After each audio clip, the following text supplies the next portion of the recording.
Welcome to 16-Bit Rivals, episode 19. We are back after a period of absence. Sorry about that if you missed us. This is episode 19. We are 16-Bit Rivals. I am Flawed. We're here with Mr. Ridgers and Hello. Mr. Y. Callum. How are we doing? I missed us. I missed us. I missed us. If no one else did, I missed us. I missed us as well. And don't be fooled. We have interacted together and had fun, a lot of fun, which we will talk about. Believe it or not, we can have fun without a camera in our face. I can't. No, I have to have a camera in my face at all times. So if you just see me walking around like this, it's because I'm filming myself to have fun. True. You are very photogenic, and the camera. I need the attention. I just need the attention all the time. If you've ever watched Callum's stream as well, his intro was filmed by a world-renowned videographer.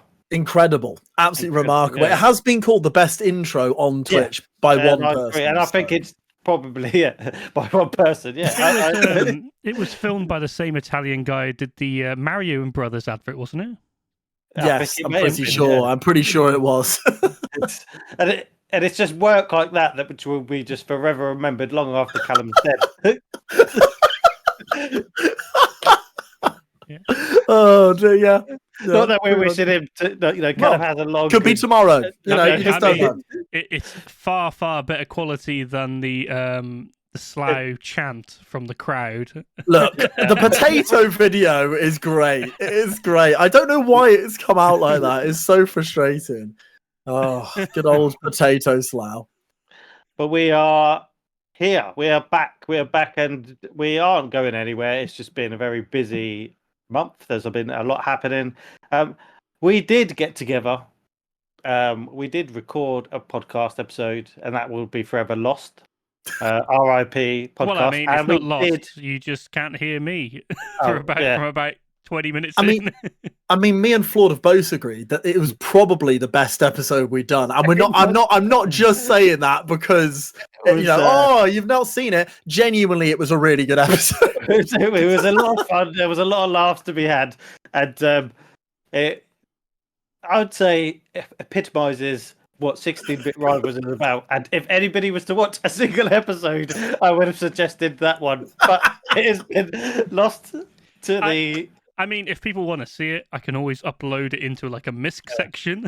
I think you have to rewatch it back and guess what you were saying at each point and dub over it.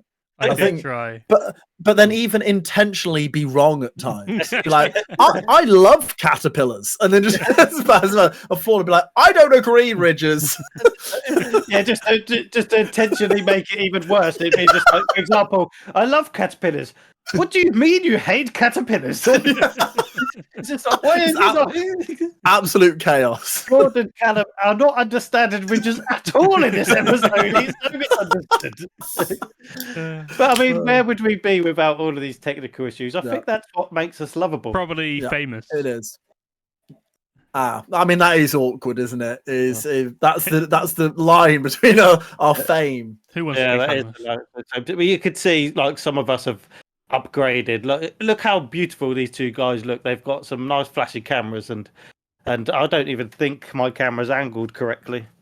It is. I mean, it's angled up, so it's perfect. It's angled up. Perfect. At least we can see your face, not your toes. Yeah. I mean, some people, not my what? toes. Oh, okay. It's a bit like Flawed. I'm on your floor, ironically. Yeah. Hello. Well, I'd have 10 chins if that angle's on me. I am trying to. I mean, I have trimmed it a little bit, but I'm trying to stay. Beards hide chins. They do, don't they? They're great. They're like, I've always said, it's like sculpting your face. When I was in university, the first reason I grew a beard was because I was getting fat, and I thought, you know what? How can I hide this? A beard. Yeah. So now it gives me a jawline. It's genius. And actually, I don't have one. Like, it's so clever. You're so right. And I actually hate my me. But in particular, my jawline, I really don't like it. So growing it out is a way of disguising it as well. But unfortunately, as I get older, I am getting here like wispy greys. We all and, get it. Full of it. up here. So it's a little bit of salt and pepper going on there. You've And got to not- commit one way or another. I Mm. think you either dye it or you Mm. go, right, that's it. We're going to go full grey here. And then- I mean, you say that, but it's not like I can command all of the other hairs to turn grey. Can you not? I mean, I've I tried. can. I just say, Can you do it come on can now. you do it on my face. No, not on others. Unfortunately, okay. only my face. Dear Yeah, me. High levels of But yeah- stress. That'll turn your hair grey. Oh, good but, point. I mean, stress. I have enough of that. I don't need more of it. Welcome to the gaming podcast. We are 16-bit rivals. I don't know how many minutes have we going yet, Talking but about if you beards. need to talk about facial hair, we're Yeah.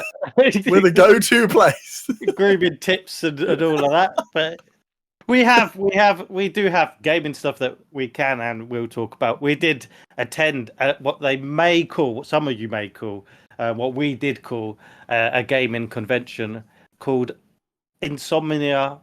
Insomnia. Insomnia. Insomnia. Someone pronounce it correctly for me. Insomnia. There you go. Thank you, Richard. Insomnia, I believe it's called. Insomnia. Insomnia. Yeah. I-70. is an easier swallow. Mm. I-70 Pardon? we did. Good lord. I mean, yeah. Mother, may I?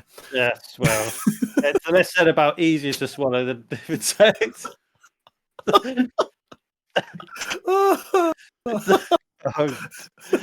Rated R. Sorry, Yeah, we'll have to put this one down as explicit, won't we? Oh. I've never heard anybody Rated say R for rubbish. difficult to swallow. That's the name of the episode. That's the name of the episode, Ridges. Rated R for rubbish. Rated R for rubbish. We attended I-70, and it's actually, believe it or not, it was my first gaming convention. I'm glad you say gaming convention because we all know that you've been to a convention before. What conventions have you been to, Ridges? Trainer convention. No, SneakerCon. SneakerCon. It's called SneakerCon. It's called TrainerCon. That might actually be a totally different thing. There's just a con for everything, There and is. life's one big con. Mm. Yeah, but I have been to SneakerCon. I'm not really going to talk about SneakerCon. There were sneakers there. For those that don't know, sneakers can otherwise be described as trainers, and if you really want a nice trainer, the SneakerCon was a great place. To SneakerCon. be. Great. Yeah. Great. If you didn't want to wear them and just have them on a shelf. Yeah, I mean, some people Valid like, point. yeah. Yeah. some It's a bit people like like Pokemon cards, isn't it? You know, if you want a Pokemon card to actually play with, don't buy the expensive ones. I Buy the cheap I ones. was going to say, I wear all my Pokemon cards. I don't know what you're in about. Oh, on your feet or Anywhere. Richards is Richards is crafting a Pokemon waistcoat, I believe. Yeah, that would be good. I've already got Charizard boxes, so yeah. Perfect. I mean, I'm gonna be so disappointed when we have audio issues and this episode can't go yeah, live. and I'll tell you what as well. I'm going to be so disappointed when the 16-bit Rivals calendar doesn't come out with Richards and his Charizard boxes. We'll just leave that in the, Yeah. Well, you know. But yeah, it was really, really good fun. It was great, obviously, to see you guys, and we should probably give a notable mention to someone who hasn't been seen, but he is Mr. Modson, Mr. Dadson himself. Yeah. It was the highlight. One of the highlights of the days was to meet this lovely chap Definitely. who basically supports all of us, and he supported me when I was streaming, and he supports the channel. He supports both of you guys when you do your twitching and your podding, and absolutely great guy. And if you're listening, Dadson, which I'm going to assume you are, a big hello. And we did talk about getting him on the show. He has agreed to appear on the podcast, so all our lovely listeners and watchers will be able to meet the wonderful man himself.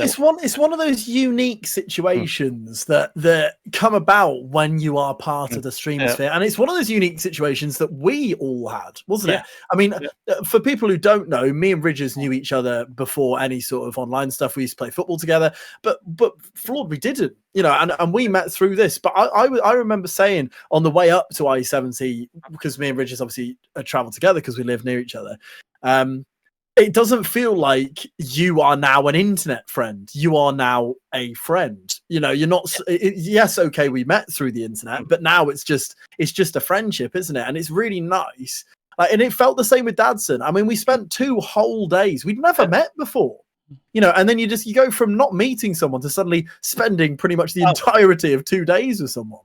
And I'll be quite clear, and I may be pushing the boat out a bit too far, but I would go so far to say is if I got engaged now, you guys would be invited to my wedding over people I've actually gone to their wedding. Right, let's quote that down. Make sure that is a commitment. We're invited.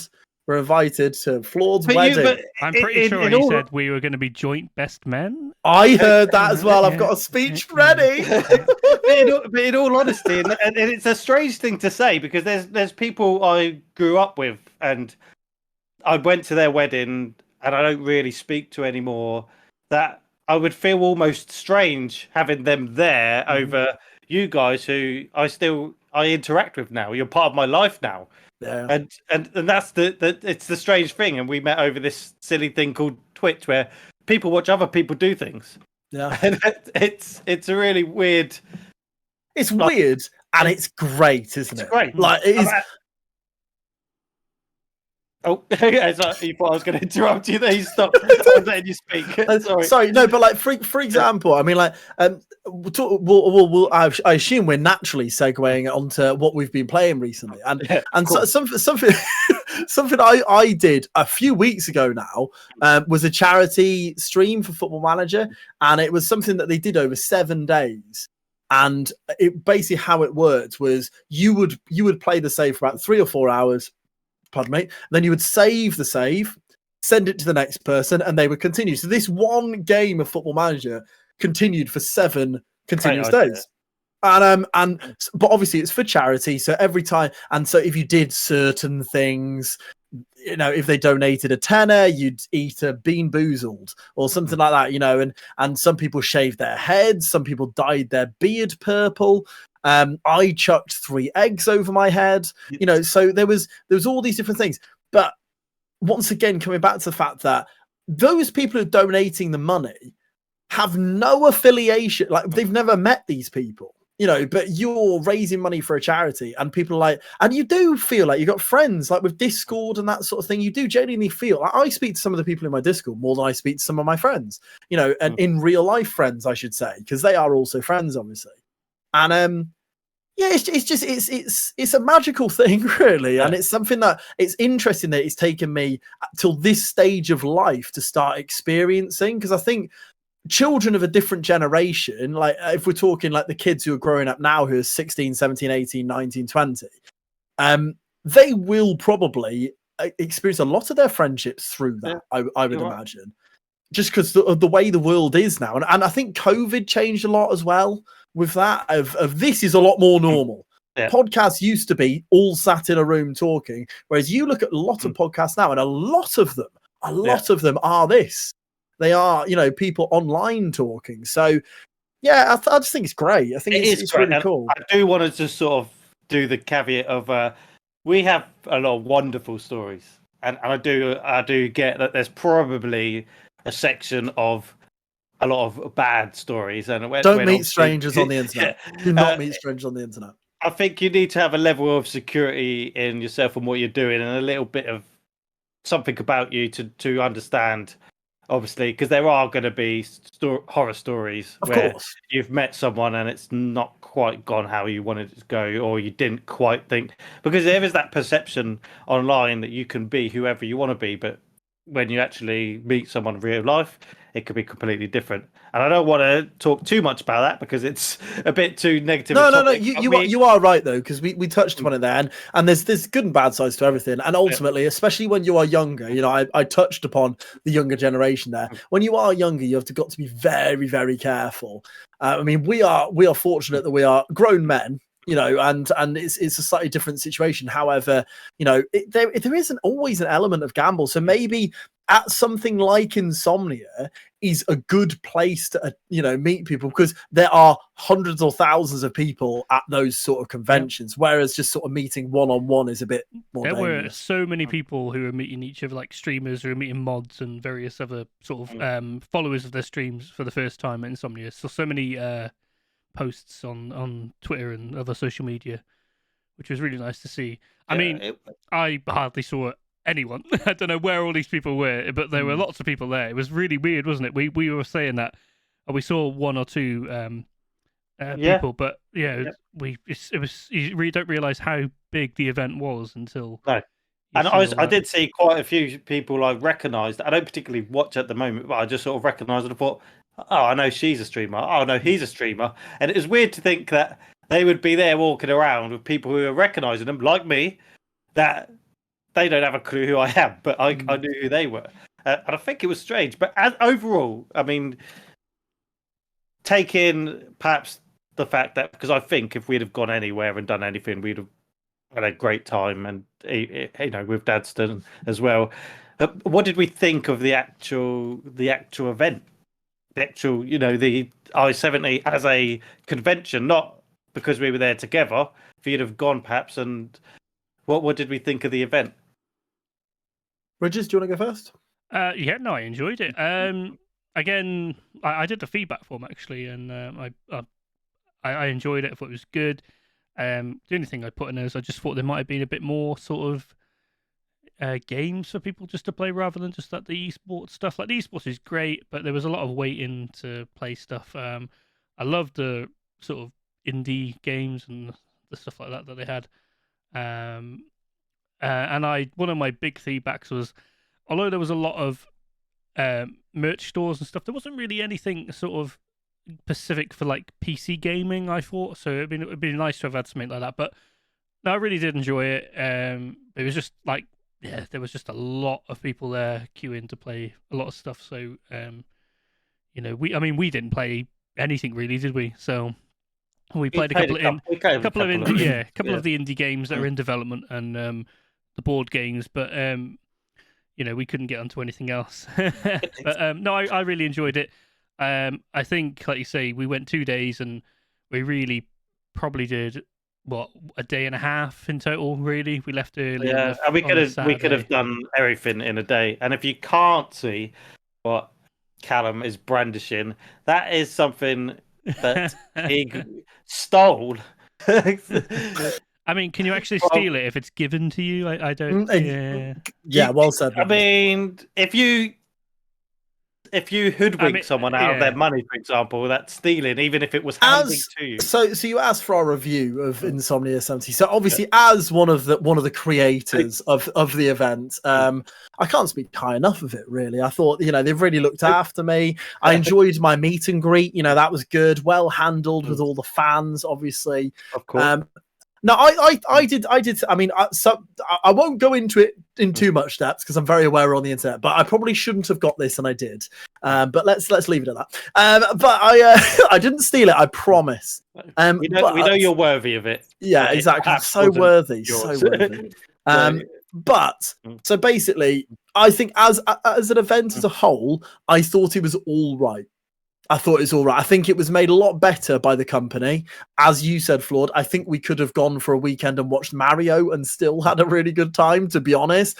But my big criticism was, I'm sort of echoing Ridges here in the sense of, I think for me, there was too many stalls and not enough games. I think as a gaming convention, I would have rathered the opportunity to play more of a variety of indie games and that sort of thing, rather than stalls and stalls and stuff. And I completely understand how conventions work and they need to make money through stalls and stuff like that. I do get that.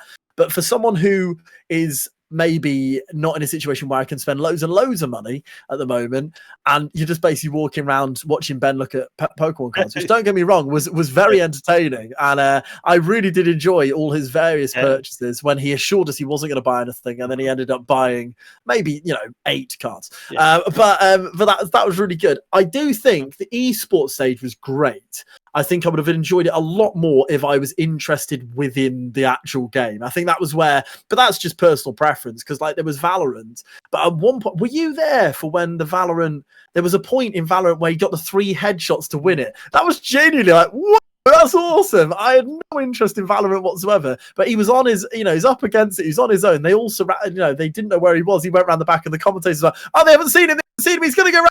Oh, he's got them all. That was great. But if there was talk actually, because the reason I got a badge for transparency, the reason I got a badge is someone who works there managed to get a few FM content creators passes basically for the day because he works there. And he was sort of going, I think this would be great for Football Manager. I think we could definitely do a stage of Football Manager for this, get people involved. That doesn't necessarily mean I will be involved in it. But if they did it with, in the next, is it in September, the next one? Yeah.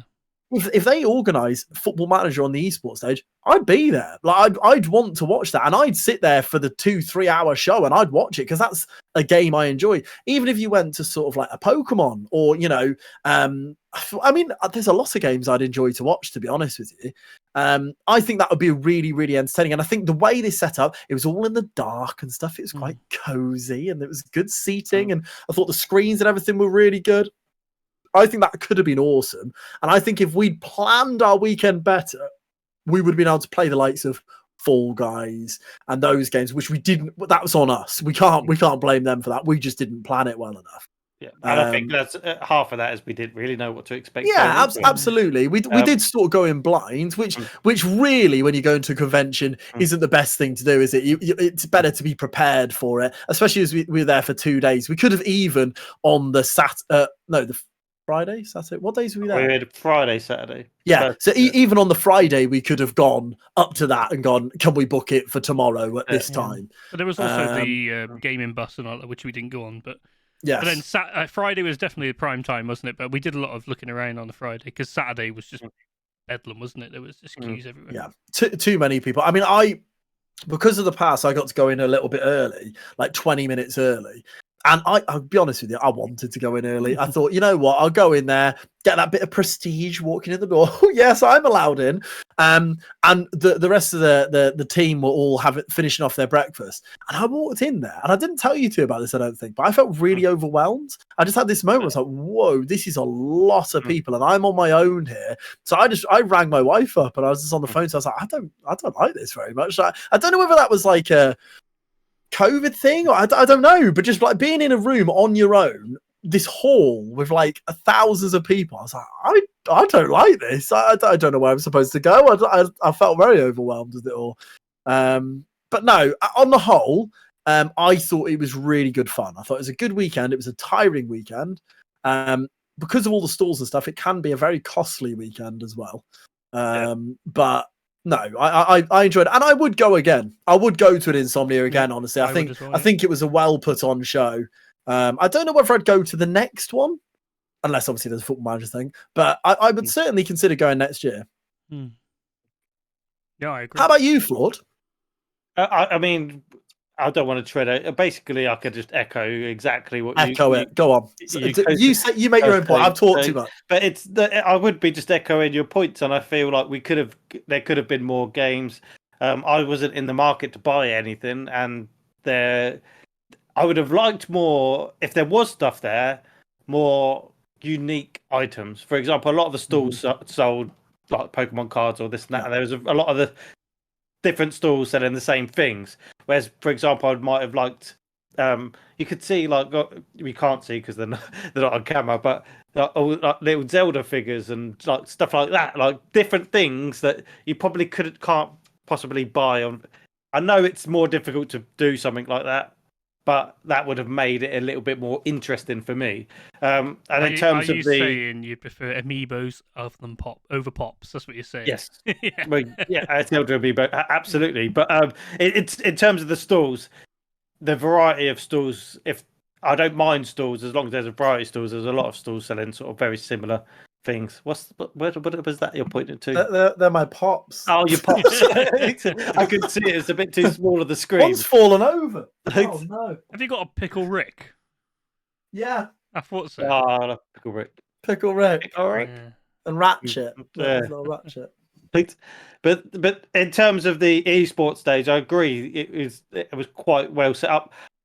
I mean, the football Oh, esports was probably an example of how not to do it. It's just a bad game though. Like if they'd been doing, I don't particularly like FIFA, but I think if they'd had, and ultimately it's what they probably don't get the choices of games and stuff like that. And I think it's very Valorant heavy. But if that had been a FIFA tournament, I think that could have been really, really good. I think it's down to who's playing it, who's commentating on it, because anybody can make a bad thing exciting. Yeah. And anybody can make an exciting thing bad. yeah. And I felt like the football thing was like, I feel like you two could have gone up there and played a worse game. I mean, to be fair, the game of football was bad as well, but you could have played a worse game of football and it'd have been 100 times more entertaining. And that's not just me being biased. I just feel like it was very flat. And I feel like there was nobody really watching or invested almost because of it. Whereas the Valorant stuff was quite showmanship. They come out to like, fanfare, and there was people watching, and there was sort of excitement and popper to it. And even though I don't like Valorant, like you said, there were moments where you could get invested in that. Whereas, and that should be the same with the football. Even if you're not interested in the football game, like when there was a goal and if there was a bit of excitement or something, and even the people playing music, you could have put a bit of music on when the goal went in, couldn't you? Yeah, that's a good point. So there was some hits and misses of the whole weekend. Obviously, that, like I said, the highlight was you guys, Dadson, seeing some of the other streamers and some of the other people enjoying themselves. And I would go purely just if you guys were there, that'd be enough to get me there, regardless of what they had, even if they just had stalls and nothing else. I think as a setup as well, the NEC is in such a great position, and the parking was cheap. Yeah. And there's a lot of hotels around it. Obviously, we were about a mile out, weren't we? But not far. And then you've also got I can't remember the name of it now for the life of me. The place where we watched Mario. Resort what World. Was that called? Yes, Resort World. That was great. Like loads of food there. You obviously had your cinema. You had a casino which we did not go in. And you had you had. I think, and that was literally a walk away as well. As far as the weekend go, once again, we had 2 nights, didn't we? We had Friday night and Saturday night. And at the end of the Saturday day, we were like, no, we've had enough. We don't need to stay here another night. We're going to go now. And so we'd probably be mindful of that next time round, wouldn't we? And go, okay, well, we'll just do it that way. But I think as for us 3, without giving away locations, Birmingham is very handy as well. It's a good place to meet. So I think it was good fun. And I will sort of go on, Richard. Sorry, I was going to say one of the highlight for me of the weekend was playing the zombie game with Flawed, and then him running around going, "I don't know which colour's which," because we didn't know he was colourblind. Classic. He was just like a little lost man. It's like, "Where's pink?" I was like, I don't know. Yeah. So the zombie game for those, we went and did a zombie experience. It wasn't an actual game. It was like going around with the guns and they shooting. Designed a course, hadn't they? And there was obviously actors as zombies, and you had an airsoft sort of gun thing. And basically we didn't really know what was going on until about 10 minutes in, and we had to find this control room, and then you had a key card, and you had to go and check which your key card corresponded to a color, and then you had to scan it. You had to find it where it was. It was like another scanner with a color behind it, and then you had to go back and then find out what the next one was. And it was a succession of doing that, but also eliminating the zombies who went down for, was it 10 or 15 seconds? Yeah, you shot them? Something like that. Yeah, and I won our round. And I mean, it just like I did absolutely terrible for. I mean, we started off and they handed guns to everyone, and literally, they handed guns to everyone, and it was like I was invisible, and I went to the next person and handed them all out, and I just stood there with no gun, and they went, "Are we all ready?" And I went, I didn't say this in my head. I was thinking, should I just? I said, didn't I? Yeah. I was like, And then, Flaw doesn't got a gun. so I don't think you call me flawed. Yeah. But yeah, flawed. Can I just say though, because this happens all the time, we always manage to poo-poo all over Flawed. How good was Flawed at board games? Oh yeah. And like this is not like me sort of. He was by far the best at board games. That one in particular, the flicking one, which I just looking on my phone and see if I had the video, but I must have done it on yours, Ridges. Yeah, I've got it. That was hilarious because we've discovered that Flawed is fantastic at flicking. So there's this game called Shape Invaders where you had shapes on either side. Without going into it too much, basically you had to flick a shape and try and knock other people's shapes off. And Flawed played Ridges, and Flawed was absolutely incredible. And Ridges, how would you describe your performance, maybe in a word? Atrocious. Atrocious, yeah, I think that's fair. Not good, not a good flicker. So Flawed dominated that one, and then we thought, Flawed's had his moment here. This is it. This is the highlight of his day. No, it wasn't. We then went over to the board game area, and he just continued to be fantastic. Stomp the Plank, game of the day, game of the weekend, arguably. In fact, is that out now? I think it's no, June, wasn't it? Oh, I thought you said a month. Anyway, Stomp the Plank was this little game with little elephants on it where you had to basically gamble, and then however much you gambled, if you got it right, everyone else put a certain amount of blocks on their plank, and then you had to walk your little elephant down, and the first elephant to fall off was the loser. Blah blah blah. Flawed was sensational at it. So he was the board game master of the weekend. He actually completed it. He got the 6 in a row, wasn't it? Oh yes, yeah, 6 in a row. We gambled as we were recording, and then we were just describing how you play it, and getting 6 in a row, 6 unique items. If you get 2 the same, you have to obviously walk the plank. We were describing how you win the game essentially, and I just won the game. In description, it was something that looked like pre-scripted, but really wasn't. So funny. And if you want to see that, you can see it when we post that at some point in the future, because we did. Bridges, bless his heart, brought these little microphones, and they did work quite well, actually, didn't they? The little mics that we had put on, and he bought those, and we were doing this tutorial of the game, and Flawed just casually won the game. So I just looked for Stop the Plank now. Believe it or not, it's only got a 7.1 out of 10 rating on Board Game Geek. What? Yeah. Well, that's just disgusting. That is the worst thing I've heard in a long time. Out of 39 is it out though? It's not out yet, I don't think. Because when it is out, we just need to need to meet up for a Stomp the Plank night. I think we'll get Dadson round. Yeah, I can't see it's out yet. That was just a review. How can anyone give it that? I mean, where's any marks under 10? I know. You know, like, I just don't get it. Oh, that is remarkable. It's not out yet. No. But yeah, I couldn't believe that. Yeah, and actually, if you do want to see, I'd actually probably won't be able to see it now, but we were playing and quite enjoying ourselves, and both Ridges and Callum managed to get onto the promotional page for I-70 because their reactions were so real and so great. It was literally perfect advertising for the event, and I don't know if there's a way for you to see that now, but we might post a little, even something, I don't know. But I've got it recorded. Brilliant. I took it off there. I saved it. Excellent. So here you go. Callum's sort of showing it now. There you go. There they are. Look at that. Amazing. And it was like those reactions almost. If they hired good actors, wouldn't have been able to do a good job. That's because they were genuine. We were just enjoying the game so much. And they were there snapping away, and they did go to me at one stage, and the camera broke, so that changed the lens. So essentially, it was a great time. I'm going to segue into one of the other things that we did, which was watch the Mario movie.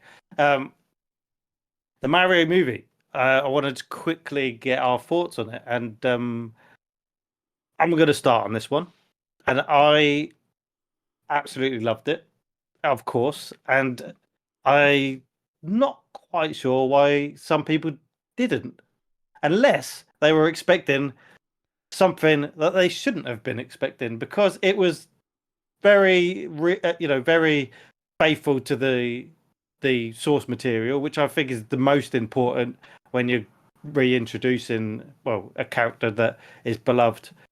The animation was great, and I feel like the casting, despite, for example, Chris Pratt getting, I don't know, dragged across the coals, did a great job. And particularly Toad and Bowser were phenomenal as their as their as their counter, as Toad and Bowser, Jack Black and Michael Key. Yeah. Absolutely, I thought the casting was great. I thought the animation was great. I thought obviously some jokes didn't hit as hard with, like, but it's more sort of child orientated. But in terms of being faithful to source material, it was full of Easter eggs, full of nods. The music was incredible and like just spanned from Mario in the 1980s when it was first conceived, all the way to Mario Odyssey, the last Mario game. It was, and I just thought it was just great fun. It was just really, really great fun, and it wasn't too long, which is also important because I'm getting old now and I can't sit for 3.5 hours of a movie. Peach, you're so cool. And with my star, we're gonna rule. Peach, understand. I'm gonna love you till the very end. Peaches, peaches, peaches, peaches, peaches, peaches, peaches. DMCA, we need to stop now. I think officially we can get away with that amount. I really wasn't expecting that. It's the best bit of the film. It's the best bit of the film. It's so good. Oh, Jack Black. And it's the one thing you'll continually see throughout the year. There's not a lot that's going to be almost sort of meme worthy. Where Jack Black was obviously great as Bowser, and he had to sing in the movie, and he did. Spoiler alert! Obviously, we've spoiled it. If you haven't gone to watch it, and also side part, it has become one of the most successful animated movies ever, crossing Frozen 2. It's now hit a billion, I believe, or will be closely. Right, talking from a not really Mario fan, I don't get that. I don't get it. I think there's so many better animated films than that. I mean, surely, even with your rose-tinted Mario glasses on, you two can appreciate it's not the best animated film. I really liked it. I thought it was good. I liked it. Don't get me wrong. But there's a lot better animated films. In terms of what you're saying, I can understand why people would, and I can understand why someone might like, for example, Moana more than they like Mario. For me, if I wasn't a Mario fan, I would have probably gone and said, well, it was good, it was fun, because not every movie needs to say something important or have a very deep storyline. And we're talking about Mario. He saves the princess, he kicks some butt, and he fights Bowser. There's no deep storyline in Mario. We can just have fun, and I think sometimes people forget that. So in terms of, I agree, there are animated films that can just tell a good story, that can be funny, great for adults and kids alike, that have great animation, that have meaning, and okay, that's fine, and I get that. The Mario movie for me did what it needed to do, and especially for like. I'm not saying it was a bad film. I'm not saying it's a bad film. I mean, I just looked on IMDb there; it got a 7.3. I think that's fair. I think there are animated films that have been released that have got 8s and 9s, and that's my point. I suppose I'm just surprised. I suppose it's the cult following of Mario, isn't it? Ultimately, that's why it has done as well as it has. But I think I don't know. For me, it's surprising. Surprising maybe. In terms of a success, I'm not surprised by the success of it. I think from the opening trailer, it was always going to be successful, and I always thought it would hit 1 billion, which hasn't been done by a video game movie ever. So I think it's the most successful video. I mean, I might be corrected, but I think it's the most successful video game adaptation. And I think it's now the most successful animated film as well. So yeah, I mean, I loved it, and I'll watch more Mario movies if they come out, and I'll watch more Nintendo movies if they come out. Richard, do you want to give your final thought before I ask a question of us all? There's not much really I can add. I really enjoyed it. I thought it was a really good film. It would tick pretty much all the boxes for me. So, no, I really enjoyed it. I thought it was really good, sort of, part of our weekend. So, and I want to watch it again. I can't wait to see it again. So, I think Sonic was better. Yeah, that's fair. And I really like Sonic as well. Sonic 2, I've seen quite a lot lately because my daughter loves it. So, yeah. But so what I do want to ask is, right, because Nintendo are making movies, but I don't want to just be pigeon it into Nintendo. Any video game franchise, bearing in mind we've obviously had the Witcher series, any video game franchise you would like to see move to the big screen in any way, fashion, like live action, animated, TV series, anything just brought to that medium, so transferred over. What would you like to see? I'll go to you, Ridges, first. Is there anything that you want to see brought to life? If I had to pick two, it would be Nintendo. Well, actually, I could pick three.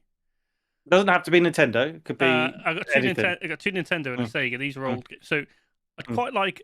I think two of them would have to be TV shows, and then one maybe a movie. So the two for me that would be TV shows would be a Zelda and a oh my god, just gone straight out of my head. Straight in and straight back out. Metroid. I only asked the question. Metroid. Metroid, yeah. I think they would be good TV shows because of obviously the bad guys are quite recurring and stuff.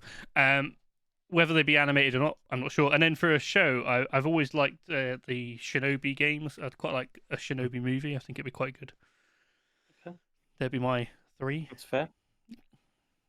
I would add to that. Like, so Zelda, obviously, we know probably by all the Zelda videos and stuff, is my favorite gaming franchise. I'm not sure I would like to see a TV series for several reasons. But Link is mute, for example, so you'd have to get Link right.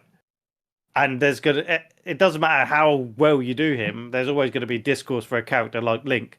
But for me, if they did do a Zelda series, it would have to be a really dark, different series, like something along the vein of sort of Majora's Mask, which is just a little bit crazy, a bit out there, a bit different, not sort of light-hearted, and animated as well. I think it'd have to be, and it would be very difficult to do. So I don't know whether I'd like to see them tackle it. I can see them tackling it. Metroid, I agree with. Metroid, I think, would make great TV series. I would like to see something like Mass Effect in a high budget, in a high budget setting. It's a high budget series, basically. Because Mass Effect's got so much that it could literally mine. You don't need to follow Shepard. There's just so many races and such a massive pool to take from. So I would say Metroid if I was going down the Nintendo route, and possibly Mass Effect if I was to say that I would like to see. So I would have said Witcher. Well, thanks for asking. So I've got two ideas. One is of the same creator as Mass Effect, and it's a game that I bring up every single time because it's probably my favorite game, and it's Dragon Age. Dragon Age, the first Dragon Age, of course. Any question you ask me about video games, I'm always going to bring up Dragon Age. I think as a story, and not dissimilar to the Mass Effect point you made there, as a story with all the lore and the different the races and stuff like that, once again, similar to Mass Effect, I think could make a really, really good film. I think I liked Dragon Age so much because it really, really reminded me of Lord of the Rings. Like lots of elements of Dragon Age had those like almost like overlapping at times. But I just thought as a story, it was a really, really cool one following the Race of the Grey Wardens. I just thought it was a great story. Having seen the Dungeons and Dragons film that was released recently, they could do it in that sense as well, where they could do multiple movies. Yeah, I think areas. So. Yeah, I think, to be honest with you, because it's a massive RPG, I think you'd probably have to. I don't think it would work in 3 hours. But yeah, I think, would you prefer like a series, or multiple movie? A series could work. A series could work for it. I just basically want to see more of the first Dragon Age. If that could be remade as well, if anyone's listening, if that could be remade, I would like that. If that's okay, stop making new ones. Remake you're doing that with every other game. You're remaking anyway. The other game I was thinking of, which would fall into like the Avatar sort of category of a film that would be absolutely beautiful, is Horizon. I think Horizon would make a really good cinema film. The story for me is a little slow in the first one. However, it's also over 40 hours. If you condense that to about 2.5, 3 hours, it could be a really good watch. That I still haven't played the full Forbidden West. Annoyingly, though, Silas, obviously the character, the guy who plays Silas, he's passed away, hasn't he? Which would be a shame. I think he's great actor, and I think I think they were setting him up for big things in the third one as well. So and I agree with Horizon. I think Aloy as a character has not hit as much as I think PlayStation would like. I think if you condensed her, though, into that 2.5, 3 hours, it'd make a big difference. I think more often than not, a main character isn't huge. You talk about Zelda there. Link is mute.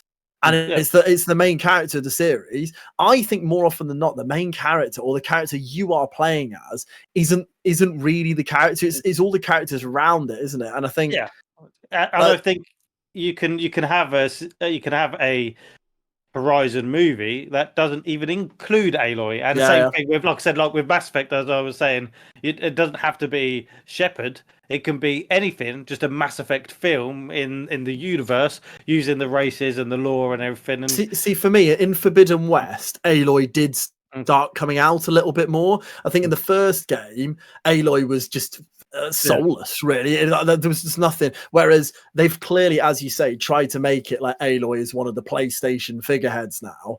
And from the bit I did, this sort of 12, 15 hours that I did play of the game, I thought, hold on, she has got a bit of character to her now. Like she has, she does take the mickey out of people. She does sort of have a bit of a back and forth at times. She can be a bit unkind and stuff like that. And I think that her character was a little bit better. So I think with regards to that, if you condense that tens of hours of game into a shorter film as a spectacle, I think that could really work. And if I'm honest with you, it wouldn't surprise me with the way that the amount of games, because when you first asked that question, I thought, Witcher, no, that's been done. Uncharted, no, that's been done. Like the ones that immediate Last of Us, that's been done. Like all the big stories within video games are already being done. I'm thinking about it. I'm thinking about it now. I am not uncertain that Horizon hasn't already been announced. Really? I feel like I've heard that they are working on a Horizon. That was very quick. That's very. I literally only just mentioned it. I hope I'm getting royalties for this. Goodness me. I could be wrong. And is Dragon Age being remade as well? Oh my goodness, it's all happening. But yeah, I mean, I think all good picks. And they do come with a certain level of baggage because they've already got a following. And I think with the Mario movie being one of the most successful, it makes sense. Whereas Horizon is building, and it doesn't quite have that pull yet. But that doesn't mean you can't make a great series out of it. It arguably has less to lose. Yeah. In the terms, it wouldn't necessarily have the fan base going in, but you look at a series like Witcher now. People are watching Witcher who haven't played the game. same with Last of Us. People are watching Last of Us who haven't played the game, Oh. so it would open up a different audience, wouldn't it? And it's proven that it works the other way around as well. When these release, the Mario games went up. When Witcher released, Witcher went up. When Cyberpunk released its animated short, Cyberpunk sales went up.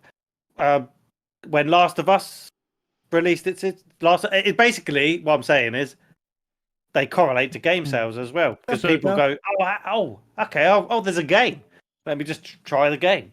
So it was announced in August last year that Steve Blackman, who is the showrunner for Netflix's Umbrella Academy, will be the showrunner for a live action Horizon Zero Dawn series.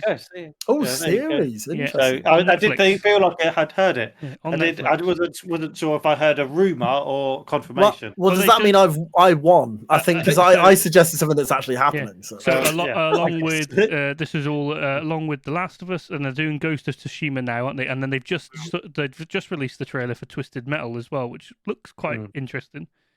We've had a lot, and more are coming out, as you say, and it makes sense to do this because it does help both mediums. And again, some people are going to love it, some people are going to hate it, but just enjoy what you enjoy. And then so really, I want to we haven't actually discussed what we've played. I'll take a second to we might get into a little bit of controversy, but I completed Resident Evil 4. I finished that, and I immediately started playing it again, and then stopped almost immediately after starting it again. But because I thought I'm going to play a bit of Star Wars. I had a birthday not too recently. Got some vouchers. Happy birthday to Ford. 22 years old. Thank you very much. I got some vouchers and I had some spend, and I thought I'm going to buy Jedi for Survivor. And I'm excited to hear what you've got to say. So Jedi Survivor. So I'll give you some quick context. I'm not a Star Wars guy. My favorite Star Wars character is Cal Kestis. And that's the main character of the Jedi games. You know why he's my favorite character? Because I don't really watch Star Wars films, so therefore he's the one I've had most exposure to, and it's canon as well. The games are now canon to the movies and whatever. And I'm not going to argue with anyone about it. I don't actually know that much about it, nor care. So my favorite character is Cal Kestis.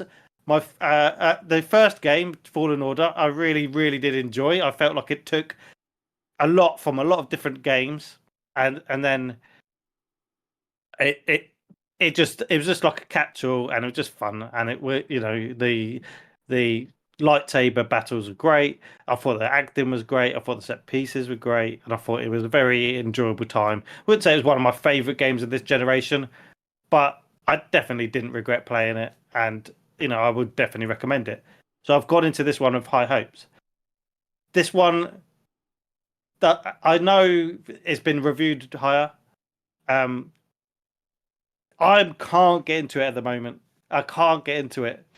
And I don't know if it's purely on me. We're 2 weeks away from Zelda, and I've started immediately playing it. And I like to take my time with it. And I could almost feel myself rushing. So, Well, but is it not the type of game you could probably complete by the time Zelda comes out? Because it wasn't the first one, 15 hours, or am I making that up? You could complete it in roughly sort of 20 hours, I think, and I think this is a similar size, and it could be, but I don't know. I've got a busy couple of weeks. I don't know whether I've got the time to complete. And we are in May actually, which is bank holiday month for us in the UK. We've got bank holiday tomorrow. We've got bank holiday a week tomorrow, so it's possible that I could complete it, but I've also got other things that I'm doing. But my point was, there is a lot of controversy around this game, and I want to maybe just we will talk briefly about it. I think it will be enjoyable. They've built up the supporting cast, and I think I can enjoy it. I just think it might be the wrong time for it.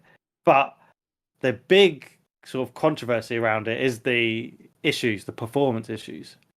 It is nigh on unplayable on PC. So if you're thinking about getting on PC, don't. I've seen enough to know that it's definitely not good recommendation, and this is quite common now, where PC ports.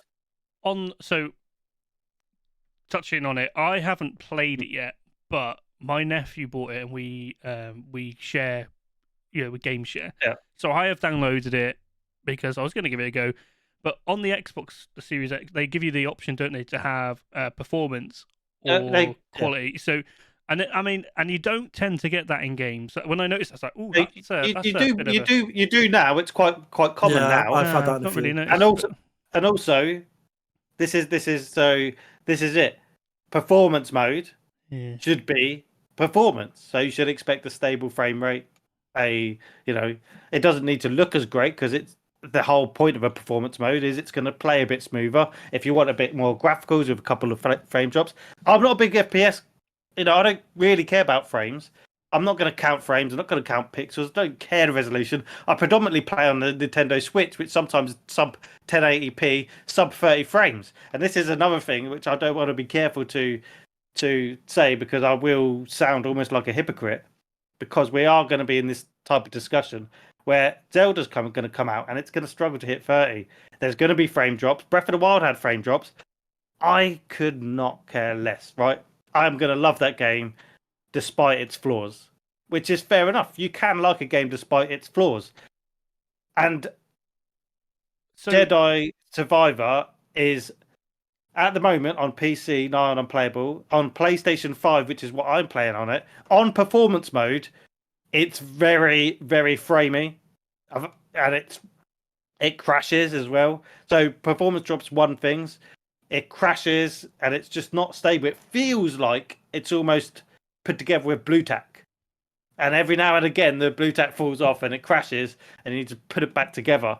And I don't think that's why I'm not enjoying it. Let me be clear, because even with the frame drops, at times I think I can enjoy it.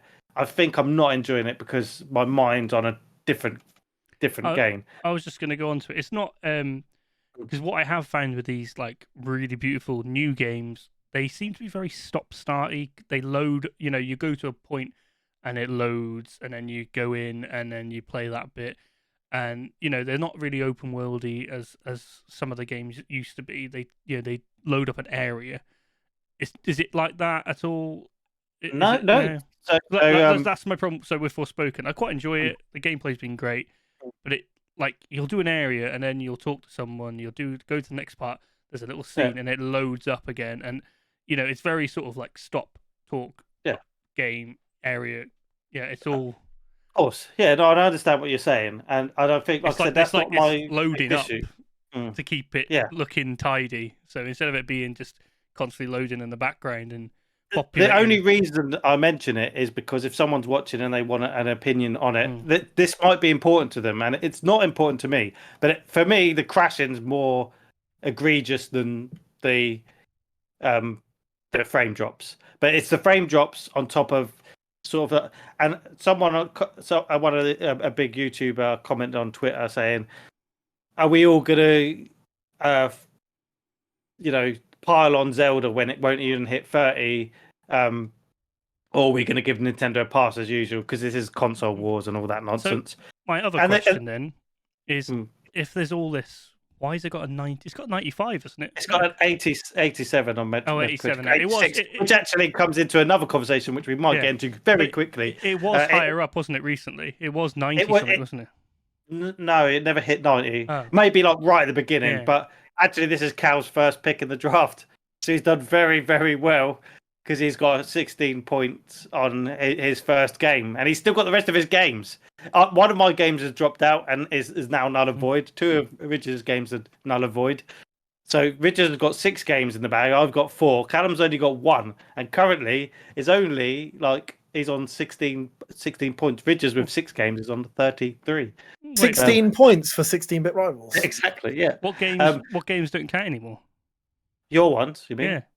Forspoken, I'm gonna have a guess at. But no, not Forspoken. But one of them, Suicide Squad. Did I pick that? Oh God! You picked that, and it's been delayed to next year. So that's another piece of news. Yeah. I'll quickly tell you now. I forgot if my phone loads up, which it probably won't. So anyway, while that loads up, my point was, so he put a post about the thing. I can fit probably 8 of my Switches into a PlayStation 5. It's not comparable. I can fit probably 9 of my okay, probably the other way around. 8 of my Switches into an Xbox Series X. How much is Zelda? It Depends where you buy it. Oh, yeah. So depends where you buy it from. Again, we are privileged to be in the UK where you can pick. There's a different argument in the US. That's not what I'm asking. How much is the game? I know you can pick it up anywhere, and you can pick it up for any price. $69.99. Right. No, so it's not. No, it's $69.99. Well, that's not far off pounds, is it? No, it's $59.99 in the UK. Okay, so you're saying that it's 60 quid. Yeah. The retail price is 60 quid. It should be comparable. If that's the amount of money you're paying. No. If you're paying 60 quid for a game on PlayStation, 60 quid for if Nintendo games were 40 quid, then yeah, fair enough. It's in a different bracket. I know what you're saying, but then in that argument, you should expect all Switch games to be 4K. No, not 4K. I'm saying comparable. I don't understand how you've talked about Star Wars and all the frame drops, and then in the same breath you said, but Zelda's going to have frame drops, and that's fine. That doesn't make any sense. I feel like you almost ignored everything else that I said. Yes, I did. I did. Because I picked out what I wanted to hear, Flawed. I said the frame drops don't specifically bother me. I was picking out this argument that they made. And yet you talked about it as a controversy. Are we going to talk about the controversy with Zelda in a few weeks? Well, I tell you who is going to. Me. I'm going to bring it up. I'm not even going to buy Zelda.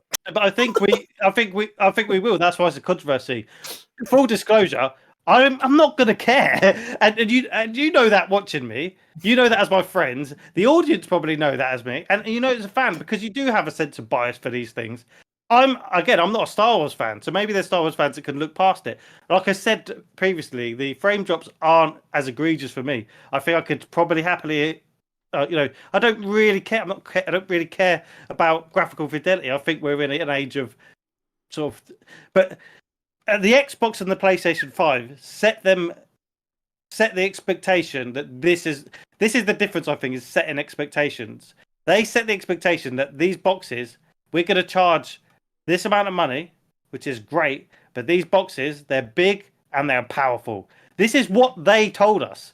So Nintendo didn't say here's a Switch, it's big and it's powerful and it's going to give you smooth frame rates, and Xbox and PlayStation did.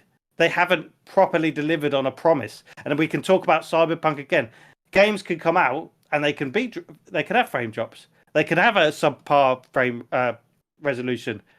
If you haven't sold them a lie, it's up to you to decide whether, for example, 60 quid or $70 is okay for Zelda.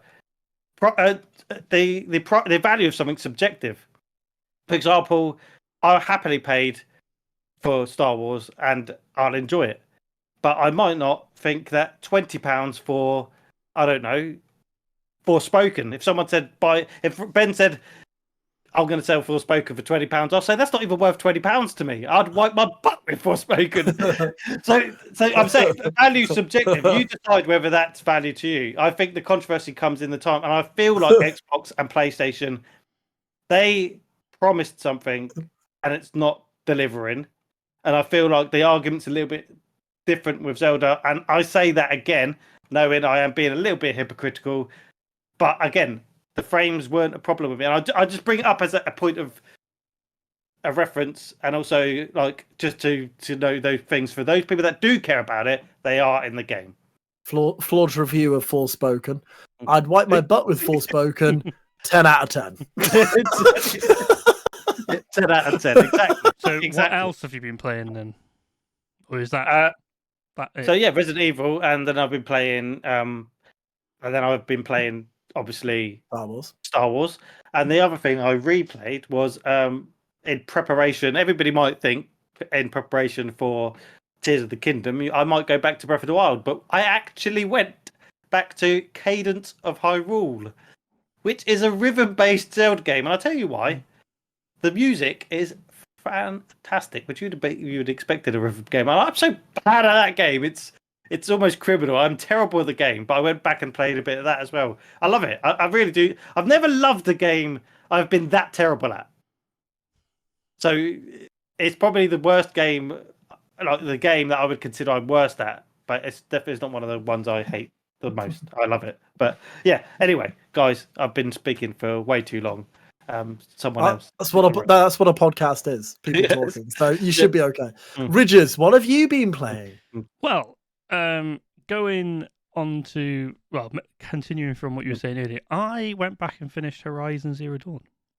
No way. Not Horizon First Bake. So you've got Horizon Forbidden West. So yeah, you and I've started Forbidden West.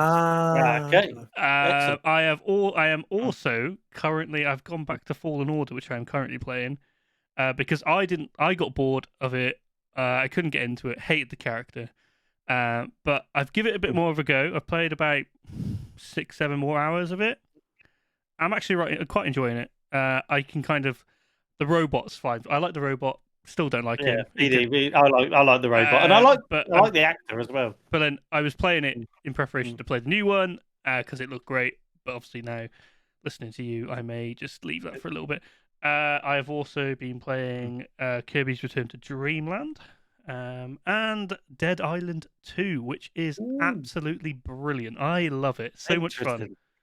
So much fun. Dead Island 2. I think that surprised a lot of people. It's been really good. Picked it up. I love the first Dead Island, and I love Riptide as well. But this one, I know it's not a very long game looking at it. I think there's only like 25 main missions. There's a lot of side quests, but there are 6 different characters that you can be. So I guess there's that replayability. It's also online. You can jump in with people, 3 players.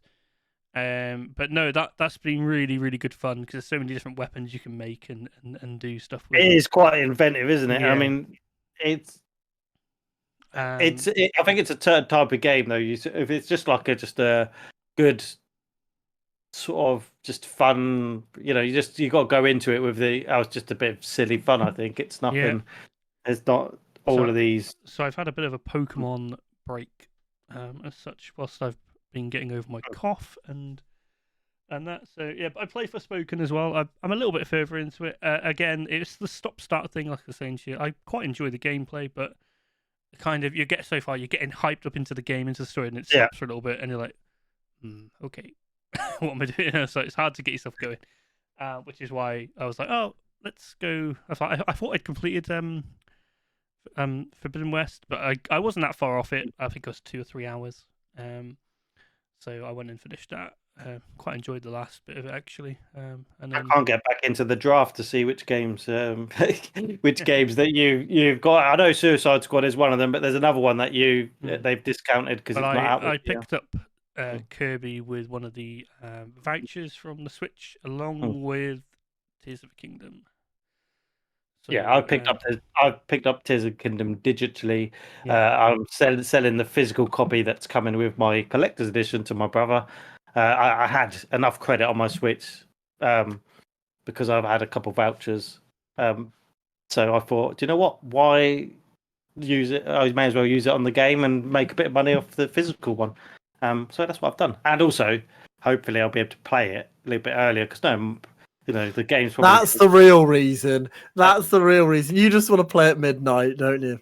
I don't think you can. No. Well, so for all the new Jedi Survivor, because a lot of people what tend to do over here is they'll change their region to Australia because they're 11 hours ahead, and you can play it at 12 midday or 1 o'clock. But they have now changed it so because I saw people complain about it that it wasn't released.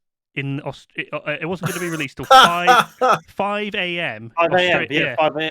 So you couldn't play it till 5 a.m. You can play it 5 a.m. here because you can play it at 5 a.m. here. But what I'm saying is usually they couldn't play it until 7 p.m. here, whereas usually they can play it from midday. So you can still play it early if you change the region. But when a game comes out, it's midnight. It's always been midnight. And I've just started seeing new games being 5 a.m. I think obviously they've cottoned onto the whole. I was really sort of excited to play it. So it's not a big deal. I was up. I don't get a lot of sleep as it is, and I was up, and I wasn't really even planning on buying Jedi Survivor to begin with. And I thought, do you know what? I'm just going to try it, and I downloaded it about 11. So pre-downloaded it, and I thought at midnight before I go to bed, I might just play half. And then I was like, available in 5 hours. I was like, what? What a waste of time. So I think that's a game that I will pick up at some point, but I don't. I'm now getting round to the thought process of not buying games when they come out. I think that especially games on PlayStation where they depreciate so quickly. I mean, Switch is different. Like Switch, you could buy a game that was released 6 months ago and it'll still be full price probably. But on PlayStation, they drop so quickly that from my perspective, if I want to play it, if I give it 6 months, say, I could probably pick it up for 30 quid. If not less. Yeah. I would put my money on, right? If you picked up Star Wars in 2 months on the PlayStation, you'll get it half price. Yeah. And it will be a better game, a better pickup because it will be updated with patches and whatnot. And the amount of times games are released now, and then they're like, "Oh, don't worry, we'll be releasing a patch in a week's time." Just release the game complete. Do what are the QAs doing? You know, how are they putting it out and going, "Yeah, this is fine." Well, they're not doing that, are they? What they're doing is they're saying, "Yeah, we can send it out in this way. It's not complete, but we can send it out and then we'll just patch it as it goes." And I think that's the problem now, because so many people are really excited about whatever game it is. Really excited to release a game. It comes out that happens to be FIFA all the time. That which is part of the reason why I buy FIFA, because they've released it initially. It's like, this is awful. Well, FIFA doesn't make sense anymore. Yeah, sure. It's but you know what I mean? It's annoying. I had heard about those, about the Star Wars game, and I really enjoyed the first one. I thought it was a good story. I thought it felt like playing a Star Wars film a lot of the time. So I liked that a lot. It felt very cinematic. But yeah, so it's probably one I will pick up in the future. I think Horizon Forbidden West has taught me that I played 15 hours and got bored and stopped. I've definitely finished that game, but I should have waited. And at the same Hogwarts Legacy, I bought it pretty much when it came out, barely touched it. I need to buy these games when I'm genuinely like, I've got a free weekend here. I'm going to buy Hogwarts Legacy, and I'm going to play Hogwarts Legacy. I'm not buying it when it first comes out. You have got the option to trade Hogwarts Legacy, and because like my wife didn't really got like it. I mean, I think that is what I'll do. It was really annoying. I saw CX like 50 quid. I think more 50 quid. I'll put it in the next day. It was like 30. You're right. I think the game do depreciate value so quickly. I mean, this is what has happened with a lot of games. And I bought Survivor as I know I'll enjoy it. Despite what I've said, despite the frame drops, despite the crashes, I know I will enjoy it if I get into it, play a bit more. And like I said earlier, in the UK we're coming up to a few bank holidays, so I'm going to be off work a little bit more than usual. So I thought actually it might give me something to play, because I haven't been Resident Evil. I was like, I'm a little bit. I've got a couple of weeks out from Zelda that I just want to maybe film and but yeah, you're right. Like I said, 2 months, it would be half price. If it goes to the shop, half price. It would have been patched 2 or 3 times. It would be more solid, and you can go in, enjoy it, play it on your own time. Yeah, and I don't really think I will complete Survivor before Zelda comes out. So they've got as much time as I thought with originally, and but I just think there's a lot of reviews out there, and it's getting really good reviews actually. It's a hit. That's why Callum has scored so well in the draft. But I'll just put a little bit aside. You are a little adverse to frame drops and crashing. Maybe see how it stacks up in a few weeks. But there's been a lot. We're running up. We've been a bit long. I think we might be running a bit long. There has been some big news. I mean, there was Tears of the Kingdom previews, and like I said, where some frame drops coming out. I'm really looking forward to even Broken Masters. Look, I have a fixed one. Oh, there you go. It's fusing. Yeah, fusing. There has been some there's been some really good content out there. Some really good people who've covered a lot of that, and you can go. Floor just covered it. Look at our channel. So there are the previews. There was also the massive PlayStation 5 record sales. They've just completed a quarter of the Zelda OLED edition. Both me and Richards have got. I really love the look of it. I really do. I've gifted my current Switch. I've gifted it away. A good friend of mine's helped me a lot.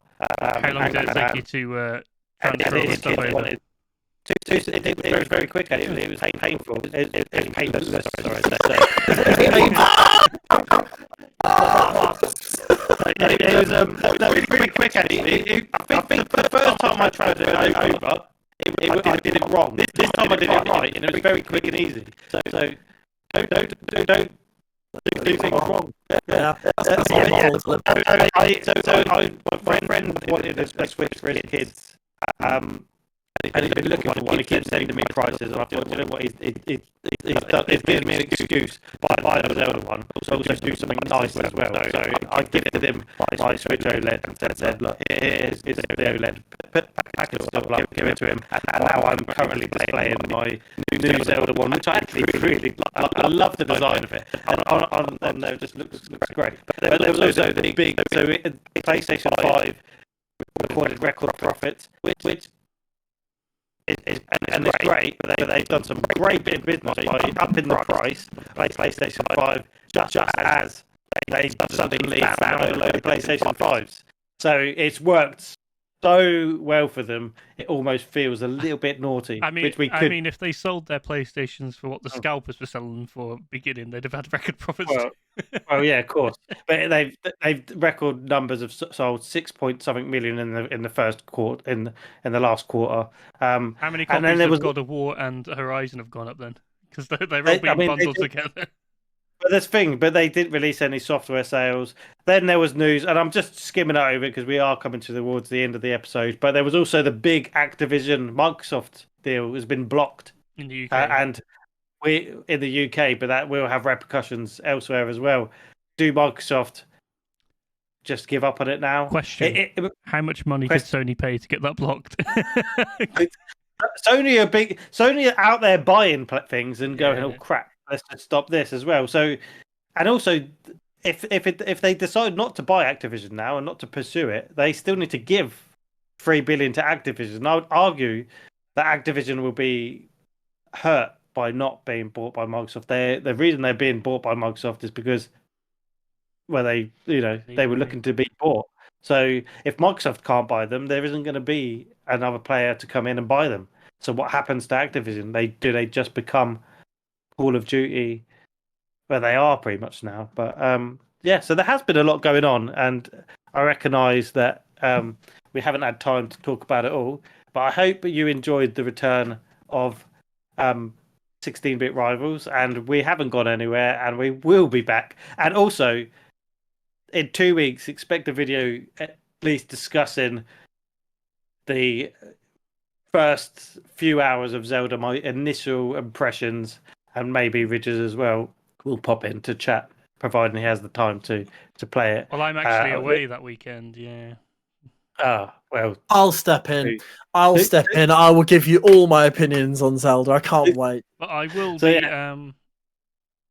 will be playing it hopefully the Friday. So that is release date. Yeah. So that's where I am going to be. I'm off the Friday, and I will be playing Zelda, and hopefully, if I can tear myself away from the game,